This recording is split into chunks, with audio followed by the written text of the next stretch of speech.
Okay, so in this video, I'm gonna show you exactly how to set up a drop-down menu on your Shopify store. And stick around to the end for some bonus tips about how to set up your navigation menu in a way that will not confuse your customers. All right, let's do it. Let's take a look at the main navigation I have right here. You can see I have 4 links. I'm gonna show you how to set up a drop-down menu. So let's imagine I'm trying to create a collections menu item, and I wanna put a drop-down of specific collections. Let's show you how to do that right now. So what you're gonna do is, let's say you're here on your Shopify admin. You're going to look at where it says online store and click it. And then after you get to online store, click on navigation. All right, that should bring you here. Now you can see in my screen, I have 2 different menus, and that's because I have 2 navigation menus. So for you, you wanna work on whatever your main navigation menu is. For me, that's called main menu. For you, you might call it something different, but whatever menu is used for your main navigation, make sure that's the one you're using. All right, so I'm gonna add a new menu item here, and we're going to call it collections. So I can click on something I wanted to link to. Let's say I wanted to link to all collections, and we're gonna add that. So obviously what this is gonna do is gonna add a new link right here called collections. And here we go, collections right here. If I click on it, it'll take me to all of my collections. But I want to add drop-down items underneath it. So what I do is I'm gonna add a new menu item again, and we are going to call this best sellers. And we're gonna link to our best sellers collection. Okay, so best sellers, and we are going to add this, and we're gonna add another thing, and we're going to say winter collection. And I have a collection called winter collection, so we're gonna add it in, right? Now, the way it's set up currently, it'll show up on the main level of navigation, literally right next to collections. But we don't want that.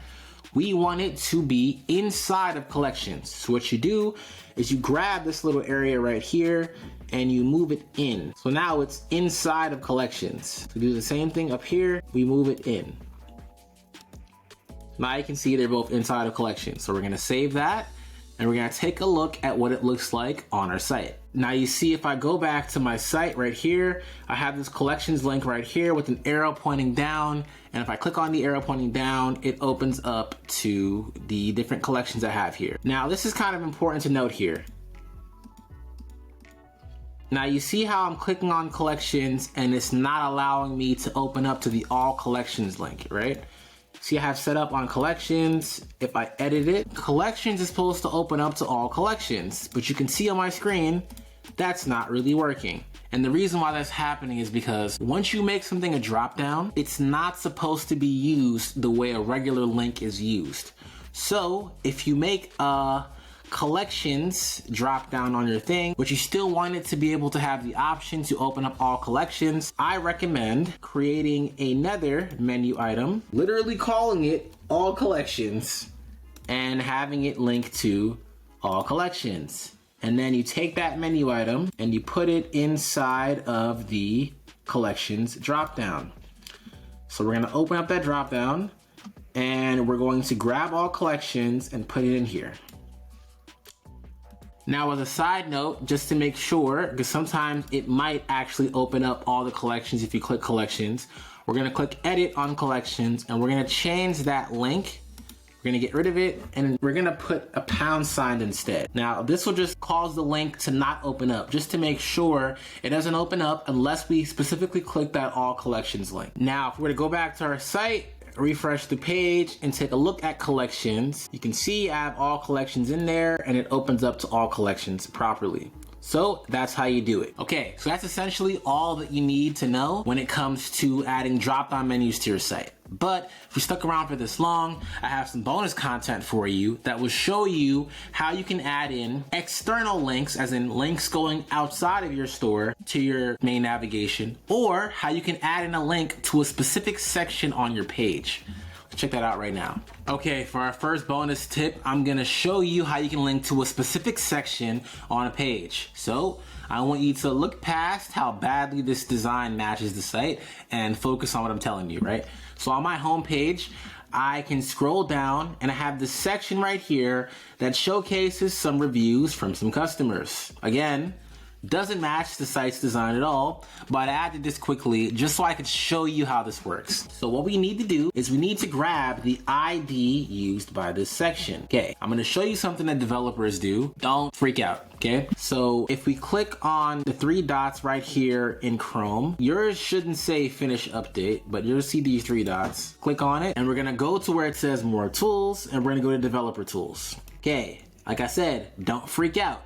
This is some developer stuff right here. Ignore that. But I want you to click this icon that's right here, the top left icon in the developer tool. You can see me hovering over it right now. Click on that. And we are going to be able to hover over different parts of the page, right? So what you're gonna try to do is you're gonna try to click on the area that encapsulates the entire section. And then you should see the HTML for that section, right? Now, you're most likely going to see somewhere on the page, it's going to say section, and then it's gonna say ID is equal to blah, blah, blah, blah, blah. So make sure you double click into where it says ID is equal to, it'll highlight the whole thing. You're gonna right click, copy. All right, and we're gonna close that.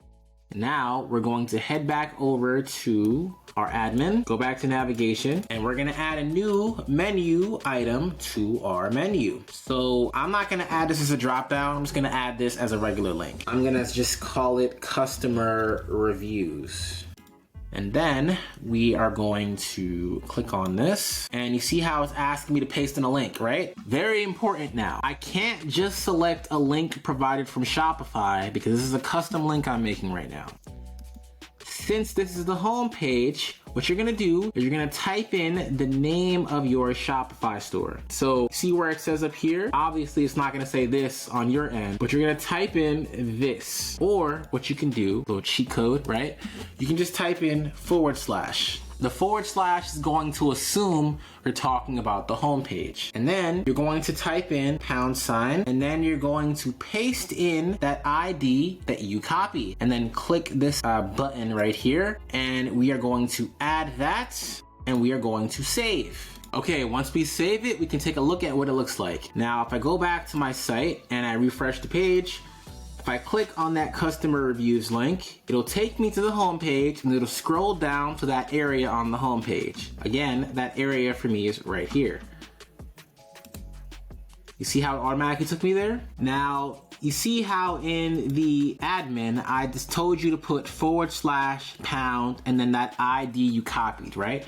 If you look at my URL for my site right now, you can see the same thing I told you to put in is what's up here. /# and then whatever ID I use. Now, this part is really important and I want you to pay attention to this. If you decide to do this, you have to make sure you use an ID from whatever page you are using. So again, since this ID is from the home page, you want to make sure the link is pointing to the home page.